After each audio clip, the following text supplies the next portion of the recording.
বাঁকুড়া উত্তর বন বিভাগের টপ প্রায়োরিটি মাধ্যমিক পরীক্ষার্থীরা।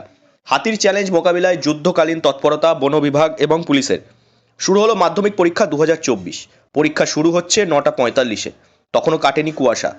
বাঁকুড়া উত্তর বন বিভাগের তরফ থেকে জানানো হয়েছে যে বর্জরা, বেলিয়াতোর এবং পাঞ্চেত বন বিভাগ মিলিয়ে মোট 45টি হাতি রয়েছে। বাঁকুড়ার হাতিপ্রবণ জঙ্গল সংলগ্ন এলাকার গ্রামগুলির ছাত্রছাত্রীরা যাতে নির্ভয়ে পরীক্ষা দিতে পারে, সেই জন্য রাজ্য সরকারের নির্দেশে বাঁকুড়া উত্তর বন বিভাগের তরফে নেওয়া হয়েছে একাধিক পদক্ষেপ। মুখ্য বনপাল জানান, হায়দ্রাবাদ আছে, গাড়ি আছে, স্টাফ গোলাপাটি সবাইকে নিয়ে আমরা স্টার্ট করে আমরা নিয়ে এসলাম। গাড়ি মোটামুটি 40টা গাড়ি হায়ার করানো আছে। আর এছাড়া এখানে গাড়ি হায়ার করা ছাড়া আমরা আমার ফরেস্ট ডিপার্টমেন্টে অনেক গাড়ি আমরা ডেপুট করলাম। প্রত্যেকটা ব্লকে রেঞ্জে প্রচুর ম্যান পাওয়ার এখানে ডিপ্লয় করানো হচ্ছে। এই ডিউটিটাকে আমরা করতে দিচ্ছি, কারণ বাঁকুড়া জেলার এই মুহূর্তে মোটামুটি 45টা হাতি আছে। Punjab division, Bankura north division সবকিছু মিলে আমরা দেখছি কোনোভাবে কোনো অসুবিধা না হোক। 50-60টা ভিলেজ হবে, প্রত্যেকটা জায়গা থেকে আমরা তুলছি তো। আর এমনি লিমিট নেই, আমার যে কোনো আমরা হাতি মুভ করছে ওখান থেকে আমরা স্কুলটাকে দিচ্ছি। স্কুলটা number of school exam centre দিচ্ছি আমরা 23টা স্কুল সেন্টারকে আমরা দিচ্ছি, কিন্তু ভিলেজটা।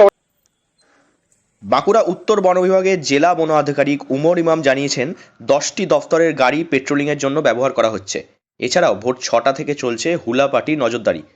তাছাড়া রয়েছে হাতির অবস্থান পরিবর্তন হলে বন বিভাগ এবং পুলিশ যৌথভাবে কাজ করছে।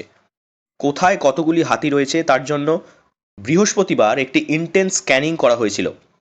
এদিন সকাল থেকেই কুয়াশা করে রয়েছে। আবহাওয়া পরিষ্কার হলেই আবারও ইন্টেন্স স্ক্যানিং করা হবে বলে জানিয়েছেন জেলা বন আধিকারিক। টোটাল মোর দেন 60 ভেহিকলস অ্যারেঞ্জমেন্ট করা আছে স্টুডেন্ট কে পৌঁছানোর জন্য। ওটা তো একটা প্রাইমারি অ্যারেঞ্জমেন্ট আছে। টোটাল মোর দেন 50 ভিলেজেস কভার্ড আছে আর 14 স্কুল আছে যেখানে ক্রিটিক্যাল লোকেশন যেখানে আছে। এছাড়া আমাদের গাড়ি আছে যে এরাওয়াত আছে, আর মোর দেন 10 ভেহিকলস আছে ডিপার্টমেন্ট ভেহিকলস। ও স্টুডেন্টস জন্য নেই, ও হাতি যেখানে যেখানে আছে ওখানে একদম ক্রিটিক্যাল পয়েন্টস আছে স্কট এবং পেট্রোলিং জন্য। ও ছাড়া আমাদের হোল্লা টিম সকালে 6টার সময় থেকে পুরোটা জঙ্গলের ভিতরে আছে হাতি ট্র্যাকিং জন্য।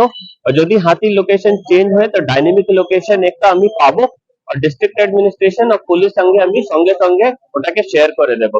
বাঁকুড়া উত্তর বন বিভাগের জেলা বন আধিকারিক আরও বলেন যে বাঁকুড়া উত্তর বন বিভাগের হাতিপ্রবণ জঙ্গল সংলগ্ন এলাকার পরীক্ষার্থীদের ভয় পাওয়ার কোনো কারণ নেই। মনোযোগ দিয়ে পরীক্ষা দিক ছাত্রছাত্রীরা। তাদের সম্পূর্ণ সুরক্ষার দায়িত্ব বন বিভাগ এবং জেলা পুলিশের।